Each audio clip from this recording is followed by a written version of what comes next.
दुनिया बहुत छोटी है, अपने रब को मत भूलो।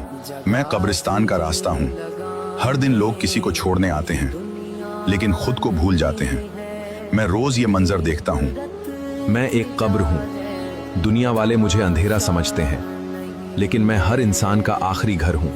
एक दिन सबको मेरे पास आना है। मैं बहुत ज्यादा गर्मी होती है, उस वक्त अल्लाह पाक फरिश्तों को जमीन पर भेजता है और कहता है, ए फरिश्तों जाओ जमीन पे देखो मेरे बंदे इस गर्मी में क्या कहते हैं।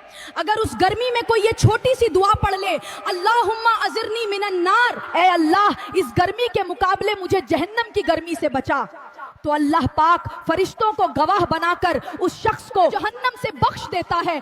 सबसे अल्तजा है कि गर्मी को बुरा कहने की बजाय इस जब अल्लाह के एक नेक आबिद ने अपनी माँ की पुकार का जवाब न दिया, तो उस माँ ने ऐसी बद्दुआ दी जिसने उसकी पूरी जिंदगी का पांसा पलट कर रख दिया। ये उस वक्त की बात है जब नबी करीम सल्लल्लाहु अलैहि वसल्लम ने खुद अपने सहाबा किराम को एक किस्सा सुनाया कि हजरत जरैज बनी इसराइल के एक बहुत बड़े आबिद और जाहिद इंसान थे। उन्होंने दुनिया से किनारा कशी इख्तियार करके एक इबादतगाह बना रखा था, जहाँ वो दिन रात अल्लाह की इबादत में मसरूफ रहते थे। एक दिन वो नमाज पढ़ रहे थे कि उनकी वालिदा आई और उन्हें पुकारा। जरैज दिल में सोचने लगे कि ए अल्लाह, एक तरफ मेरी नमाज है और दूसरी तरफ मेरी माँ। उन्होंने नमाज जारी रखी और जवाब न दिया। ऐसा 3 दिन तक मुसलसल हुआ कि माँ पुकारती रही और जरैज अपनी नमाज में मगन रहे।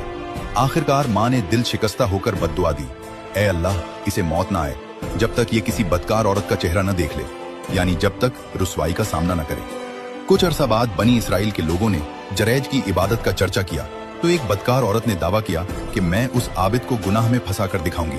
वो उनके पास गई, मगर जरैज ने उसकी तरफ आंख उठाकर भी न देखा।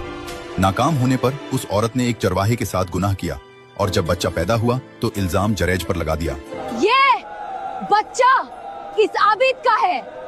गुस्से में भरी हुए हुजूम ने जरैज की इबादतगाह जमीन पर गिरा दी और उन्हें मारने पीटने लगे। जरैज ने इत्मीनान से वुजू किया, नमाज पढ़ी और उस नौ मौलूद बच्चे के पास जाकर उसके पेट पर हाथ मारा और पूछा, ए बच्चे, बता तेरा बाप कौन है? माँ। अल्लाह के हुक्म से वो बच्चा बोल पड़ा, मेरा बाप फलां चरवाहा है। ये देखकर लोग शर्मिंदा हुए और जरैज के कदमों में गिर गए। नमाज भी कबूल, इबादत भी कबूल, लेकिन माँ को रुलाने वाला कभी कामयाब नहीं होता।